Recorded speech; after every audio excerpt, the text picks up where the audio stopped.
Welcome friend, स्वागत है मेरे यूट्यूब चैनल में। तो फ्रेंड देखिए, आज मेरे पास एक ब्लूटूथ स्पीकर है। स्पीकर फ्रेंड ऑन होते हैं लेकिन इसमें कोई भी साउंड नहीं आती है। जैसे कि आप देख रहे हैं फ्रेंड, देखिए स्पीकर हमारा ऑन हो चुका है, इसमें कोई भी साउंड नहीं आया है।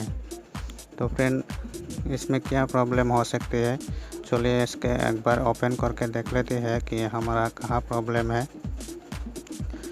तो फ्रेंड देखिए, स्पीकर को मैंने ओपन कर लिया है और इसका जो वायर होती है स्पीकर का और बैटरी का, ये तीनों वायर को हमें रिमूव कर दिया है। और अभी इसका जो बोर्ड है, बोर्ड को एक बार निकाल लेते हैं। तो फ्रेंड देखिए, बोर्ड को भी मैंने निकाल लिया है और इसमें कोई भी वाटर डैमेज या कोई भी कचरा मुझे नज़र नहीं आ रही है।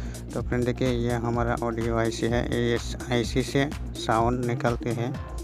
तो हम एक बार इसको मल्टीमीटर से चेक कर लेते हैं कि हमारा बैटरी कनेक्टर में कोई शॉर्ट वगैरह आया है या नहीं। तो फ्रेंड देखिए, ये जो पिन आपका दिख रहा है, इसमें 2.6 से लेकर 3.6 तक वोल्टेज मिलना चाहिए। इसमें 2.5 से लेकर 3.6 वोल्टेज, इसमें भी सेम तरह की वोल्टेज आपको मिलनी चाहिए।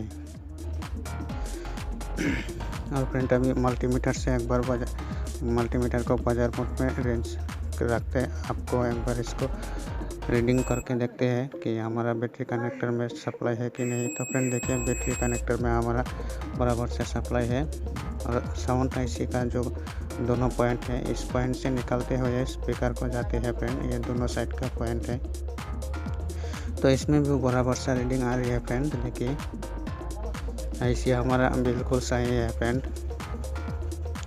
तो हमारा इसमें सब कुछ भी सही नज़र आ रही है फ्रेंड। तो अभी क्या, तो फ्रेंड दोस्तों देखिए, ये जो आईसी होते हैं फ्रेंड, इस आईसी को थोड़ा सा पेस्ट देके इसको रीहोटिंग करके देखते हैं कि हमारा साउंड का जो प्रॉब्लम था वो सॉल्यूशन होता है कि नहीं।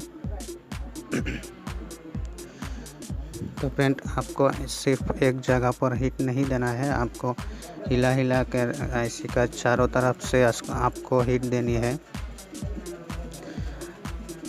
और एक आईसी का चारों तरफ को आपको हीट देनी है और थोड़ा सा आईसी को हिलाकर फिर से सही पोजीशन में बैठा देना है। तो फ्रेंड देखिए, हमारा आईसी को थोड़ा सा हिलाकर फिर से मैंने सही पोजीशन में बैठा दिया है। और अभी इसको थोड़ा सा कूल होने देते हैं फ्रेंड। कूल होने के बाद फिर से इसको लगा कर देखते हैं कि हमारा जो साउंड का प्रॉब्लम था वो सॉल्यूशन होता है कि नहीं। तो फ्रेंड देखिए, ये हमारा बैटरी कनेक्टर है। बैटरी कनेक्टर को मैंने लगा दिया और बाकी जो दो पॉइंट है, ये दोनों हमारा स्पीकर का पॉइंट है। तो फ्रेंड देखिए, हमें दोनों पॉइंट को लगा दिया, एक बार ऑन करके देखते हैं। स्पीकर हमारा ऑन हो चुका है, साउंड इस तरह से फ्रेंड आप स्पीकर को रिपेयर कर सकते हैं।